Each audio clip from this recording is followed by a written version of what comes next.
tuya, Padre eterno, donde también intercede por nosotros. Te rogamos ahora, Señor, que nos auxilies por tu Espíritu, al abrir tu palabra bendita, que ilumine, Señor, nuestros ojos, que alumbre, Señor, nuestro entendimiento, para que podamos comprender, Señor, las maravillas de tu ley, Señor, las riquezas que tenemos en tu santo libro, para que seamos edificados, Señor. Y asimismo también luego que tú, Señor, guíes a tu pueblo para la adoración, para rendir culto, para tributarte pleitesía, para reconocer a aquel que es el autor de una salvación tan grande que nos ha alcanzado a nosotros. Señor, queremos reconocerte y debemos hacerlo, Señor, porque tú eres el único Dios vivo y verdadero. Y sabemos, Señor, que aún nuestras vidas y todos nuestros caminos están en tus manos. Por eso también descansamos en ti y esperamos en ti. Pedimos, Señor, que también al hermano Natanael, que ha ido a Galdar, le bendiga, Señor, y le uses en la predicación de la palabra. Y asimismo, Señor, en cualquier otro lugar donde se invoca el nombre de Cristo, pedimos también tu gracia abundante, Señor, para que sea hablado el mensaje que viene de tu parte, para que tu pueblo, Señor, sea confortado y también, Señor, para que haya verdadera adoración espiritual. Por el nombre de Cristo Jesús. Amén. Bien, pues vamos a abrir nuestra Biblia en la primera epístola a los Corintios, el capítulo 4. Primera a Corintios, capítulo 4.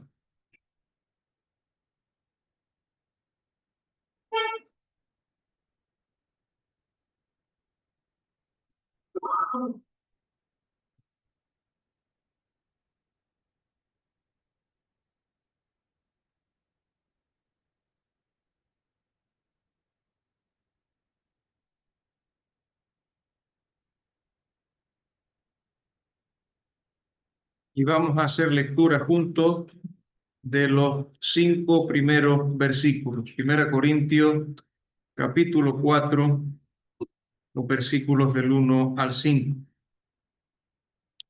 Dice así la palabra del Señor. Así pues, ténganos los hombres por servidores de Cristo y administradores de los misterios de Dios. Ahora bien, se requiere de los administradores que cada uno sea hallado fiel. Yo en muy poco tengo el ser juzgado por vosotros o por tribunal humano, y ni aun yo me juzgo a mí mismo, porque aunque de nada tengo mala conciencia, no por eso soy justificado, pero el que me juzga es el Señor. Así que no juzguéis nada antes de tiempo, hasta que venga el Señor, el cual aclarará también lo oculto de las tinieblas y manifestará las intenciones de los corazones. Y entonces cada uno recibirá su alabanza de Dios. Hasta aquí la lectura bíblica, que el Señor bendiga su palabra. Y tenemos una porción en esta mañana que considerar con la ayuda del Señor, que nos va a hablar acerca de mayordomos y servidores. Esencialmente se va a centrar en el segundo término. Aquí se traduce como administradores, pero veremos que también corresponde con mayordomo. El pasaje comienza con así pues, con esa conexión, así pues. Estas dos palabras nos llevan, nos conectan justamente con lo que se ha dicho antes, con lo que se ha dicho al final del capítulo anterior. Vamos a leer versículos 21 al 23 del capítulo 3. Así que ninguno se gloríe en los hombres, porque todo es vuestro, sea Pablo, sea Apolo, sea Cefas, sea el mundo, sea la vida, sea la muerte, sea lo presente, sea lo porvenir, todo es vuestro, y vosotros de Cristo y Cristo de Dios. A partir de esto que se ha dicho, así pues, o de esta manera, o de este modo. Todavía no se ha terminado de tratar la pregunta que aparecía en el capítulo 3 y versículo 3. Todavía se está tratando esa pregunta. Miren, capítulo 3, versículo 3. ¿Qué pues es Pablo y qué es Apolos? Todavía se está hablando de esta pregunta. ¿Qué pues es Pablo y qué es Apolos? ¿Quiénes son los siervos de Dios y cuál es la naturaleza esencial de su servicio? Como ejemplo, se nombra a sí mismo y a Apolo, seguramente por ser los dos siervos más conocidos entre los corintios. Capítulo 4 ahora, versículo 6. Por esto, hermano, lo he presentado como ejemplo en mí y en Apolos, por amor de vosotros, para que en nosotros aprendáis a no pensar más de lo que está escrito, no sea que por causa de uno os envanezcáis uno contra otro. Por tanto, no solo se trata de la comisión apostólica, sino de principios que han de regir la obra de todos los siervos de Dios en cualquier lugar, en cualquier época, ante cualquier circunstancia. Pero el problema aquí no era tanto los principios que regían a los siervos de Dios, aunque indirectamente los tenemos que mencionar y los tenemos que notar y tenemos que apreciar cuáles son. Aquí el problema estaba en la incorrecta consideración de los corintios hacia estos siervos de Dios, que no eran cabezas de partido como filósofos en aquella época pudieran serlo, los oradores destacados, quizá hoy los catedráticos, los pensadores, los periodistas o los políticos. Pablo presenta ahora, guiado por el Espíritu Santo, el correcto concepto o la correcta consideración, que es lo primero que tenemos que hablar en esta mañana, una correcta consideración o un correcto concepto. Sigue diciendo el versículo 1, téngannos los hombres, es decir, que los hombres nos consideren de esta manera, que el pensamiento acerca de nosotros sea de este modo. El verbo es tengan y ese tengan es un verbo imperativo. Por lo tanto, se trata de una orden o mandato que todos deberían retener, aprender y obedecer, que nos tengan, que nos consideren, que piensen acerca de nosotros dentro de este concepto. Es la consideración. Y alguien dijo que si hemos de tener una opinión sobre un siervo de Dios, esta, la que está aquí en las Escrituras, es la opinión que debemos tener. Si debemos hacernos un concepto acerca de un siervo de Dios, debemos pasar por este pasaje. Y hemos de notar que Pablo se incluye, porque no dice solo tengan, sino dice téngannos. Él se incluye dentro de lo que ha de decir. Téngannos a nosotros. Yo estoy dentro de este nosotros. Ahora, ¿cuáles son los dos aspectos de esa correcta consideración? Son dos palabras. Miren la primera. Téngannos los hombres por, dice ahora, servidores de Cristo, servidores de Cristo.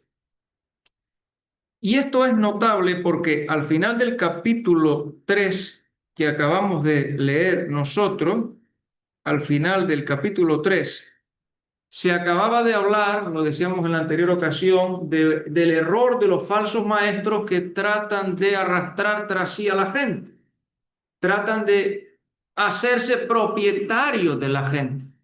El apóstol Pablo dice que no, al revés, que nosotros, dice él, los predicadores son, dice él, de Cristo, pertenecen a Cristo. Así que fíjense que lo primero que menciona ahora, como si evidentemente está con la línea de pensamiento que viene de atrás, frente a esa mala intención de los falsos maestros que quieren arrastrar tras sí a la gente, que quieren apoderarse de la gente, que quieren hacer lo suyo, dice el apóstol Pablo, que sepan los hombres que somos servidores de Cristo. Ahora, en el capítulo 3, que es el anterior, versículo 5 que ya hemos mencionado, aparece la palabra servidores. Vamos a leerlo una vez más. Capítulo 3, versículo 5. ¿Qué pues es Pablo y qué es Apolo? Servidores, por medio de los cuales habéis creído, y eso según lo que a cada uno concedió el Señor. Ahí la palabra servidores es diáconos. La palabra servidores es diáconos. Y aquí se habla del ministerio o del diaconado de la palabra. Es diáconos. Pero en 4.1, en 1 Corintios 4.1, es otra palabra griega diferente. No es diáconos, sino es un término que tiene que ver con ser un remero. El término se generó originalmente para hablar de un remero inferior o de un remero subordinado. Esa es la palabra que aparece en 1 Corintios 4, versículo 1. Hay que notar que es otro aspecto. Habla de remero subordinado. De tal manera que si pensamos en lo que significaba originalmente la palabra, era aquel tipo de servidor en un barco, de siervo en un barco, que debía trabajar arduamente en la parte más inferior del barco, pero que no dirigía el rumbo del barco, sino nada más recibía órdenes para poder hacer el trabajo que le había sido encomendado.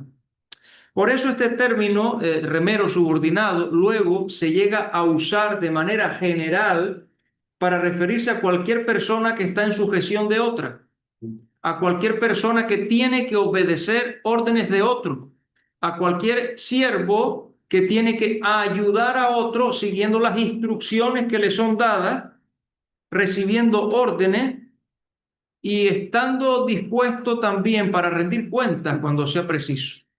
También se usaba de esta manera. Este término servidores aquí destaca el servicio en relación con el dueño, el servicio en relación con el dueño, un servidor subordinado a un director y en relación directa con él, uno actuando bajo la dirección de otro. Y esto es importante en lo que tenemos que explicar aquí en cuanto a la predicación de la palabra, porque tiene que ser la obra del Señor, tiene que ser la dirección del Señor, tiene que ser la guía del Señor. Es la obra de Él usando a los hombres, es la palabra de Él, luego lo veremos, puesta en nuestras bocas. Por tanto, este es el sentido de servidores, servidores de Cristo, su palabra, su persona, su voluntad, la dependencia de Cristo, no haciendo lo que quiera, sino subordinados a Cristo, debajo de Cristo, para el Señor Jesucristo. Ténganos por servidores de Cristo. Pero el segundo aspecto de esta consideración dice ahora, y administradores, y administradores. El hermano David, no hace mucho, no veo a David, pero está por ahí. Nos estuvo hablando, ¿verdad? De la mayordomía, del ser administradores. Y un administrador, bien lo sabemos, o mayordomo, es el siervo que cuida de la propiedad de otro. Eso es un administrador, o un mayordomo, un dispensador, como traducía la versión antigua. Esa persona que se encargaba de cuidar y de vigilar de los asuntos domésticos de otro, fuera de la casa o fuera de los bienes. Pero este administrador no es el dueño de la casa. Este administrador no es el que tiene la posesión de esos bienes. Este administrador tiene que cuidar de la casa o de los bienes de otro. Ese es su trabajo. No tiene otra autoridad ni otra posesión. Su autoridad es delegada, pero tiene que cuidarla, pero tiene que poner empeño. Esta idea de un administrador o mayordomo es un concepto familiar en las escrituras. Vamos a nombrar nada más algún ejemplo porque el tiempo ya va avanzando. Miren, Génesis capítulo 15 tenemos a Abraham y tenemos el nombre de su mayordomo. Génesis capítulo 15, de su administrador. Génesis 15.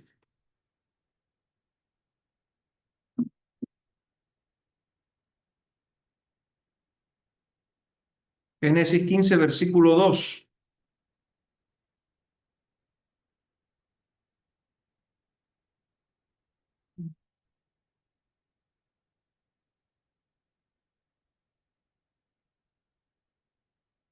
Y respondió Abraham, Señor Jehová, ¿qué me darás? siendo así que ando sin hijo, y el mayordomo de mi casa es ese Damaseno Eliezer. Y tenemos el ejemplo de el mayordomo de Abraham. Pero hay muchos otros casos. Vamos a buscar Génesis 39. Yo voy a mencionar algunos más, pero al menos vamos a leer este. En Génesis 39.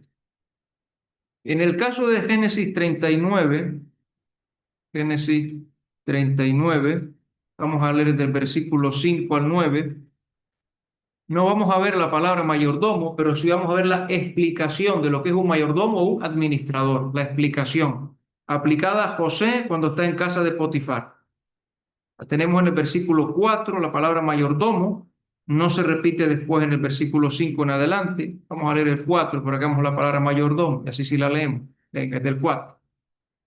Hacía yo José gracia en sus ojos y le servía, y él le hizo mayordomo de su casa y entregó en su poder todo lo que tenía. Noten estas palabras, entregó en su poder todo lo que tenía.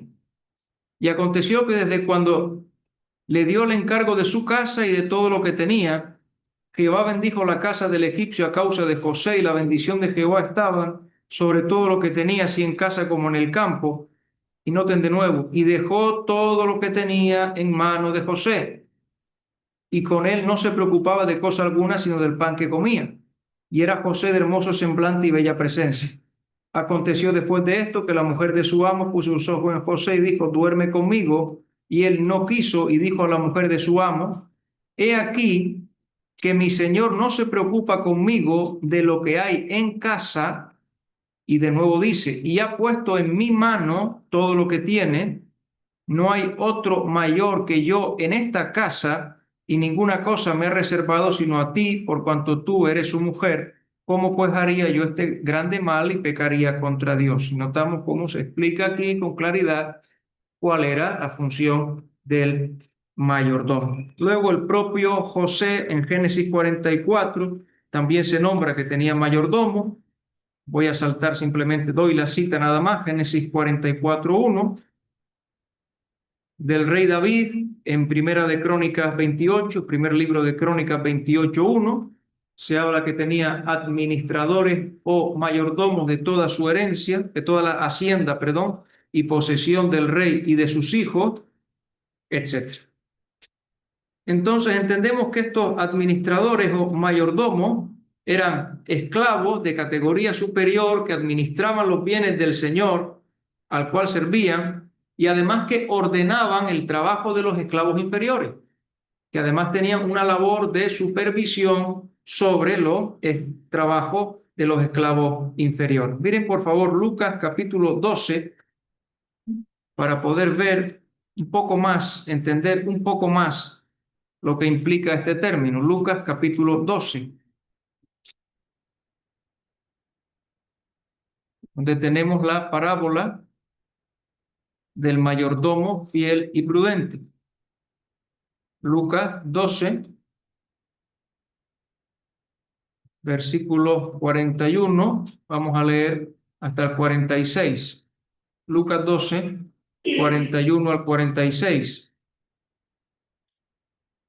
Entonces Pedro le dijo, Señor, ¿dices esta parábola a nosotros o también a todos? Y dijo el Señor, ¿quién es el mayordomo fiel y prudente, al cual su Señor pondrá sobre su casa, noten, para que a tiempo les dé su ración? Bienaventurado aquel siervo al cual cuando su Señor venga le haya haciendo así. En verdad os digo que le pondrá sobre todos sus bienes. Mas si aquel siervo dijera en su corazón, mi señor tarda en venir, y comenzare a golpear a los criados y a las criadas, es decir, a los que estaban bajo su autoridad, y a comer y beber, embriagarse, vendrá el señor de aquel siervo en día que éste no espera y a la hora que no sabe, y lo castigará duramente y le pondrá contra los infieles. Bueno, en este caso la palabra administrador o mayordomo destaca o resalta el servicio frente a la obra, el servicio que se ha de hacer frente a la obra. Un último versículo, Mateo 28, un último versículo, para que notemos lo que estábamos diciendo acerca de la responsabilidad del mayordomo frente a los esclavos inferiores. Mateo 20, versículo 8. Está en la parábola de los obreros de la viña. Aquel padre de familia que va a contratar obreros y que les ofrece un denario al día. Miren 28. Cuando llegó la noche, el señor de la viña dijo a su mayordomo: llama a los obreros y págales el jornal, comenzando desde los postreros hasta los primeros. Ahora sí, volvemos a 1 Corintios 4, versículo 1.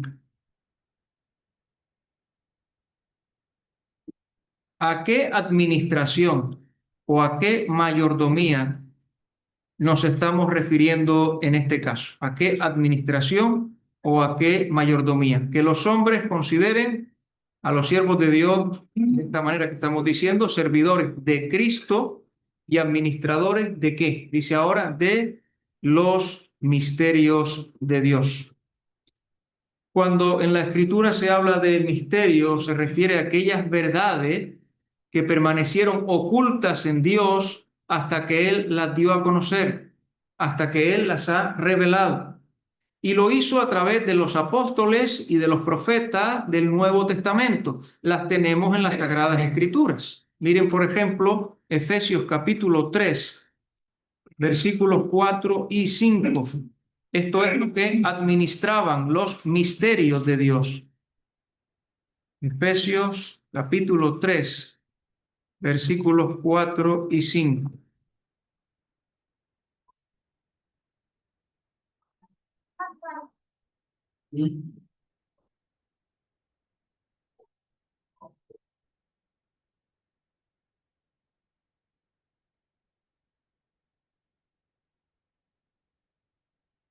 Leyendo lo cual, podéis entender cuál sea mi conocimiento en el misterio de Cristo.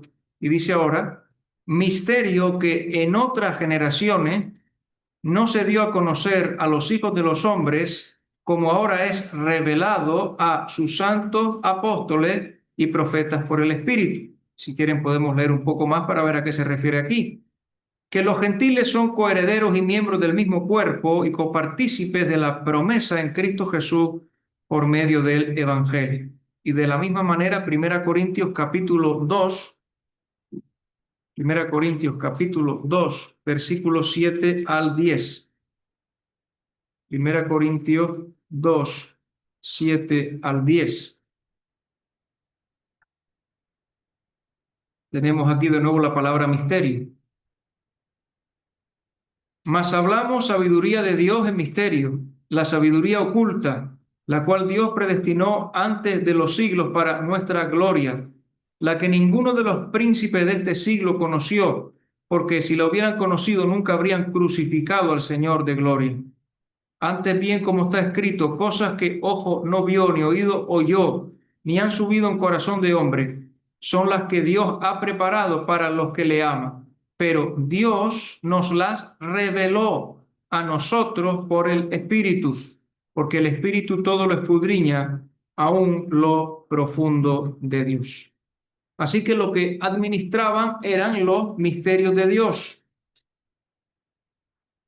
Es notable entonces aquí que cuando se habla de esta consideración, no se contempla aquí a los predicadores como anteriormente se ha hecho y correctamente como sembradores de la semilla, la palabra de Dios, ni como constructores, como también ya se ha hecho, constructores que van edificando sobre el verdadero fundamento y ninguno puede poner otro fundamento que el que está puesto, el cual es Cristo. Ahora se añade esta tercera idea. Se trata de mayordomos o de administradores y lo que les ha sido dado, que tienen que administrar, que tienen que dispensar, es la verdad, los misterios que Dios ha revelado, la palabra de Dios que ha sido revelada. Yo tengo aquí una lista de 14 misterios que en el Nuevo Testamento son revelados, pero no los vamos a mencionar. Si después alguien tiene, ¿verdad?, interés, pues se la proporcionamos. Ahora, En primer lugar, hemos dicho una correcta consideración, servidores de Cristo, administradores de los misterios de Dios. Y a partir de este segundo aspecto, administradores de los misterios de Dios, sigue nuestro pasaje. Ahora, quisiera hacer un paréntesis, nada más. Administradores de los misterios de Dios. Acabamos de decir que servidores de Cristo se opone al final del versículo, el capítulo 3, donde se hablaba de la falsa pertenencia. Pero esto de administradores de los misterios de Dios se opone a lo que ha dicho en los versículos de 18, 19 y 20 del capítulo 3, donde se hablaba de la falsa enseñanza o de la sabiduría del mundo. Lo que administra el predicador no es la sabiduría del mundo, lo que administra son los misterios de Dios. Lo que le ha sido dado son los misterios de Dios. Cierro el paréntesis y continuamos en el capítulo 4. Porque tenemos que ver ahora cuál es el requisito necesario, cuál es el requisito principal que se pide de un administrador. ¿Cuál es el requisito principal que se pide de un administrador? Versículo 2. Ahora bien, se requiere, se solicita de los administradores que cada uno sea hallado fiel. Y si pensamos en el caso de una administración humana, en el caso de una mayordomía humana, si hubiera que manejar el dinero, sería necesaria la honradez y ahí sería la fidelidad. Si fuera en un caso de representación de otra persona, haría falta también la honorabilidad, la lealtad, y eso sería la fidelidad. Pero en el caso de este servicio cristiano, es imprescindible, es requisito principal la fidelidad. Sin olvidar que los hombres valoran la inteligencia, valoran la sabiduría, valoran las habilidades sociales, la riqueza o quizá el éxito profesional. Dios, en cambio, busca a aquellos que sean fieles al Señor Jesús en todo. Se requiere de los administradores que cada uno sea hallado fiel. Miren conmigo, por favor, 2 Timoteo capítulo 2 y versículo 2. 2 Timoteo capítulo 2 y versículo 2.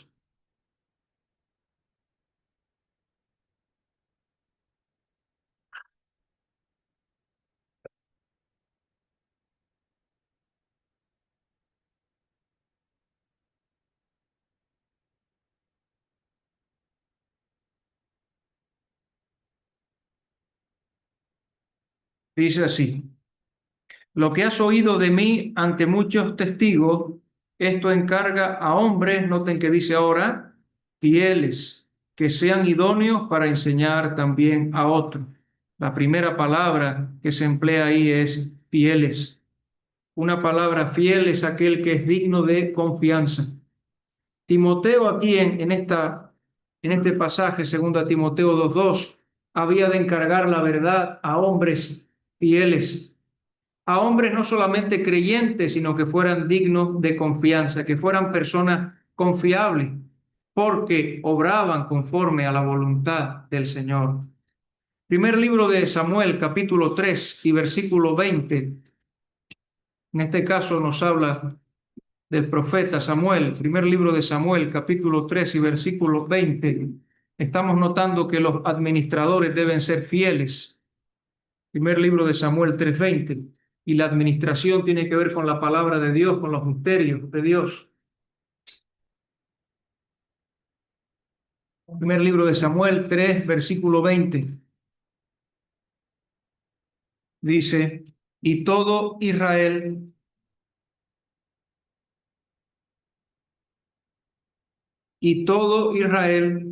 desde Dan hasta Beerseba, conoció que Samuel era fiel profeta de Jehová. Pero noten el versículo anterior, porque nos habla de la relación de Samuel con la palabra de Dios, 3:19. Y Samuel creció y Jehová estaba con él y no dejó caer a tierra ninguna de sus palabras. Un poquito más atrás ahora, Números capítulo 12 y versículo 7, para pensar en Moisés. Números 12, versículo 7.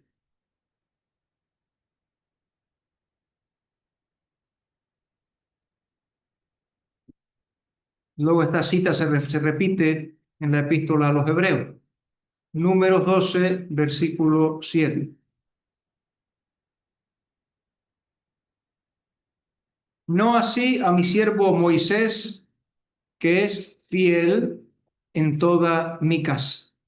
Y finalmente, en este sentido, Mateo 25, versículo 21. Mateo 25, versículo 21. Tenemos ahí la parábola de los talentos. Mateo 25, 21.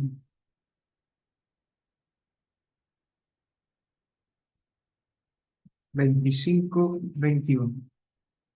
Y su señor le dijo: bien, buen siervo y fiel, sobre poco has sido fiel, sobre mucho te pondré, entra en el gozo de tu señor.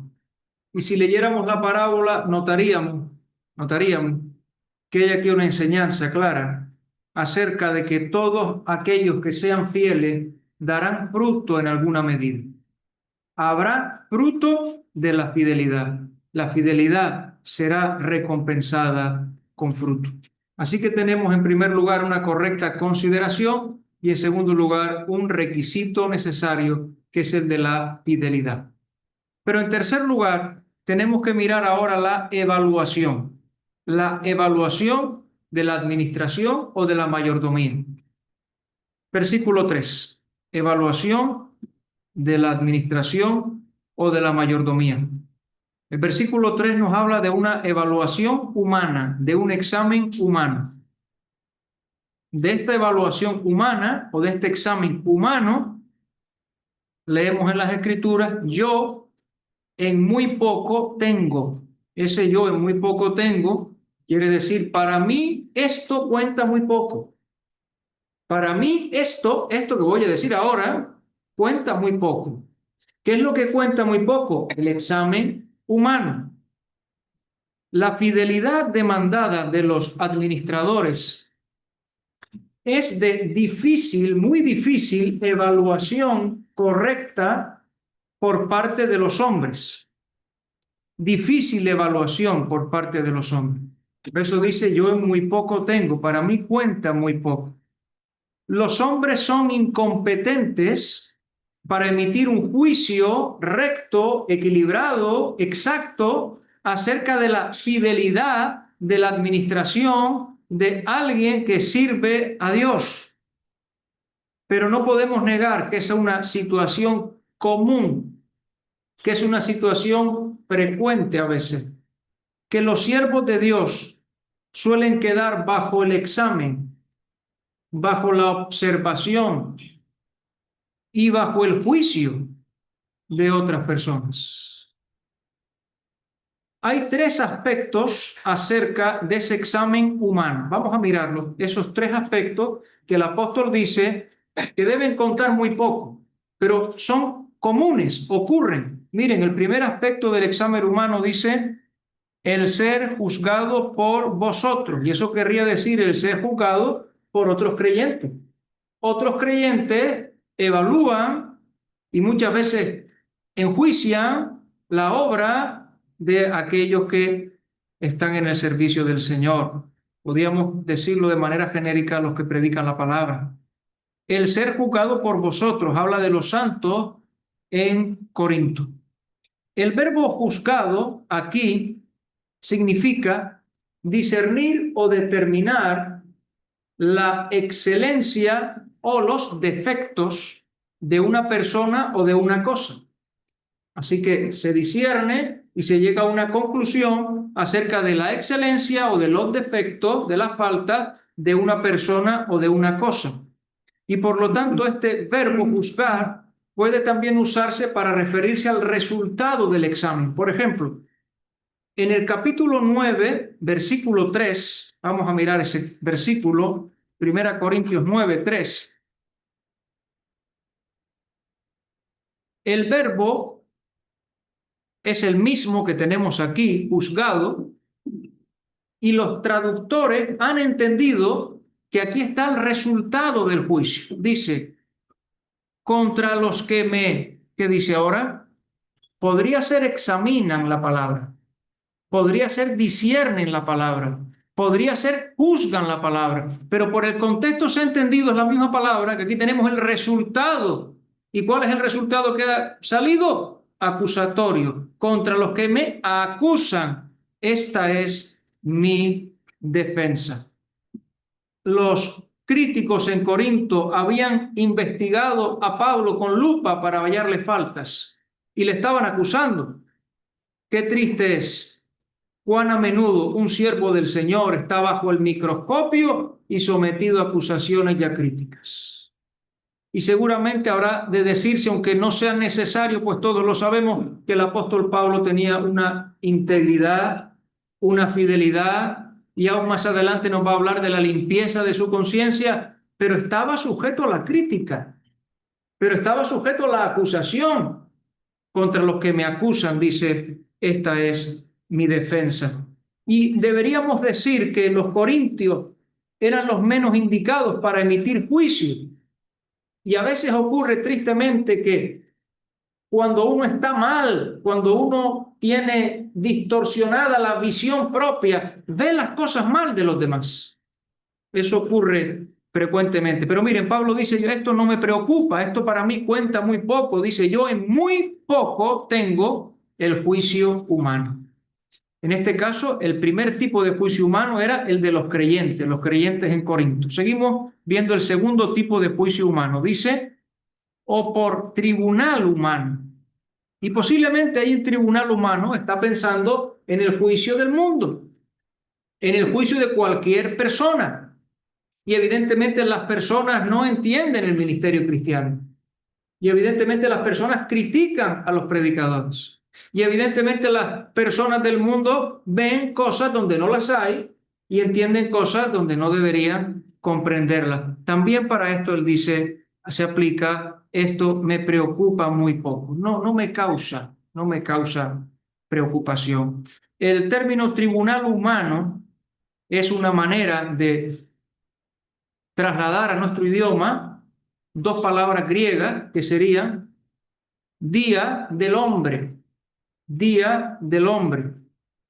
Y hemos de recordar que la Escritura nos habla del día de Jehová o del día del Señor como ese periodo de tiempo en el cual habrá juicio, como ese periodo de tiempo en el cual Dios va a derramar su juicio sobre este mundo y lo va a hacer de una manera justa, lo va a hacer de una manera inapelable, lo va a hacer de una manera histórica. Miren por favor conmigo Joel capítulo 1 y versículo 15, para pensar en el día de Jehová, el día del Señor. Joel capítulo 1, versículo 15.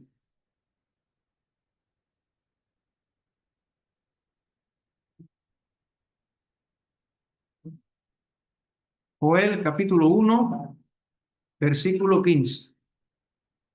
Dice,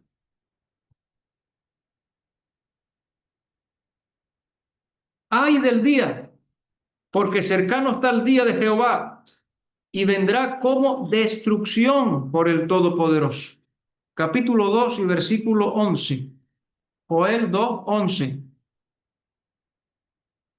Si leen un poquito antes, verán que está hablando de la gran tribulación. Y Jehová dará su orden delante de su ejército, porque muy grande es su campamento, fuerte es el que ejecuta su orden, porque grande es el día de Jehová y muy terrible. ¿Quién podrá soportarlo? Amós capítulo 5, no vamos a leer sino unos pocos versículos, pero para notar lo que estamos diciendo. Amós capítulo 5, versículos 18 al 20. Amós capítulo 5, 18 al 20.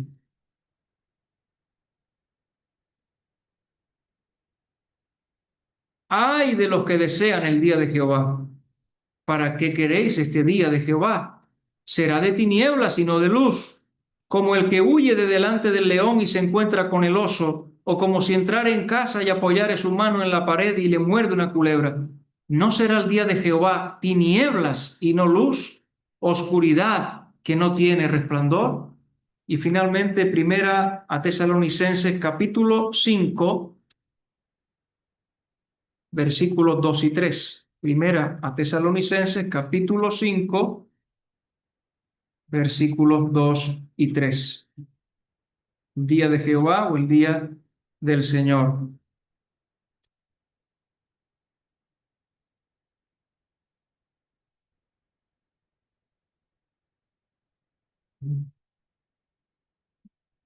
Porque vosotros sabéis perfectamente que el día del Señor vendrá así como ladrón en la noche, que cuando digan paz y seguridad, entonces vendrá sobre ellos destrucción repentina, como los dolores a la mujer encinta, y no escaparán.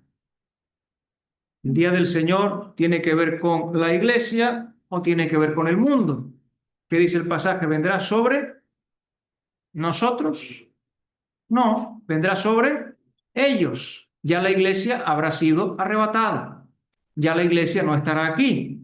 La iglesia no espera este tiempo de juicio. La iglesia espera a la persona de Cristo. Otro día diferente, no el día del Señor, es el día de Cristo. El día de Cristo sí tiene que ver con el arrebatamiento, no el día del Señor. Son términos que hay que distinguir en las Escrituras. Y estamos diciendo el día del Señor porque estamos contrastando con el día del hombre, con el tribunal humano. El día del hombre tiene que ver con el juicio del ser humano, que es un juicio falible, que es un juicio desajustado, que es un juicio incorrecto, que es un juicio que no tiene todos los elementos para poderlo hacer correctamente frente al día del Señor, que será un juicio absolutamente perfecto, recto, será un juicio inapelable. Pero miren, ser juzgado del día del hombre significa juzgado sobre la base de los principios que rigen a los hombres en este tiempo que vivimos, viendo solo lo externo, estando prejuiciados y llevándose por opiniones externas. Tercer tipo de juicio humano, miren lo que viene ahora. Estaba el juicio de los santos, el juicio del mundo, pero está el juicio propio. Capítulo 4, versículo 3 sigue diciendo, y ni aun yo me juzgo a mí mismo. El juicio propio, el juicio personal. Pablo no iba a emitir juicio sobre sí mismo. El propio Pablo reconoce que ni él mismo es competente sobre sí mismo porque no sería imparcial. Y porque engañoso es el corazón y perverso más que todas las cosas. ¿Quién lo conocerá?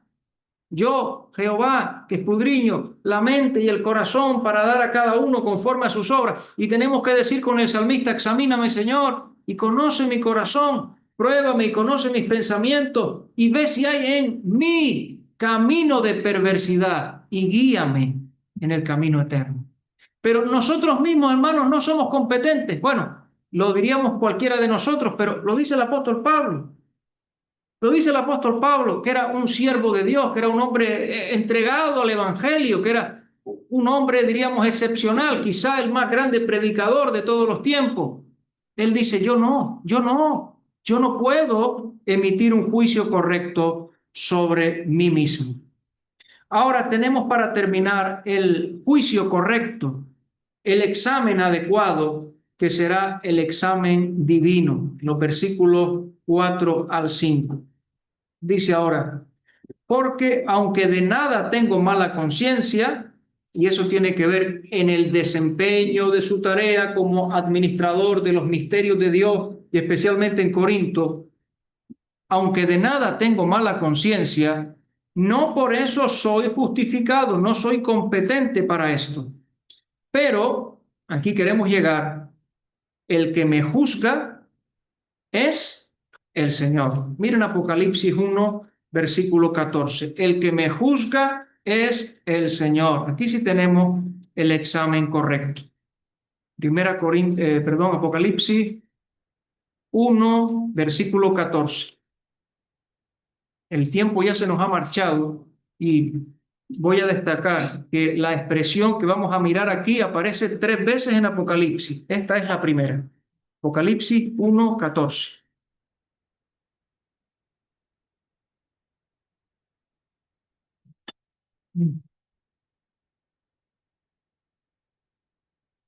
He aquí una descripción de nuestro Señor Jesucristo glorificado y es una descripción que tiene que ver con juicio, con un juez. Apocalipsis 1:14, su cabeza y sus cabellos eran blancos, como blanca lana, como nieve. Y ahora vamos a destacar sus ojos como llama de fuego. Esa expresión, sus ojos como llama de fuego, habla de un conocimiento profundo, de un conocimiento incisivo, habla de un discernimiento infalible, habla de un escrutinio ineludible, habla de un conocimiento que llega hasta lo más profundo de nuestro ser. Como también dirá en Hebreos que todas las cosas están desnudas y abiertas ante los ojos de aquel a quien tenemos que dar cuenta. Sus ojos como llamas de fuego. Digo que esta expresión aparece 3 veces en el libro de Apocalipsis. El Señor todo lo sabe. Por tanto, Él es el juez singularmente competente. El único juez competente. Por ser omnisciente, por ver los motivos de las acciones, por entender todas las cosas.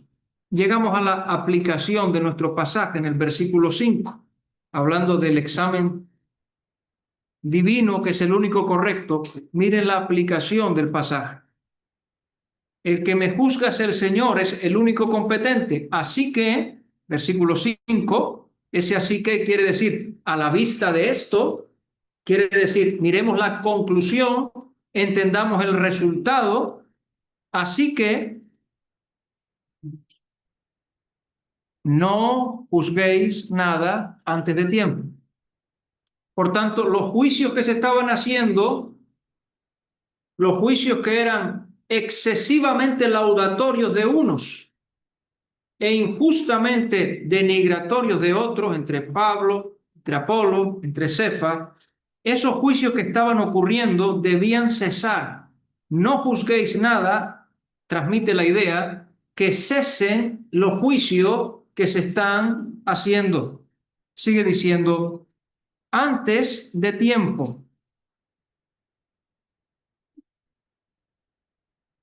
hasta que venga el Señor, hasta que venga el Señor.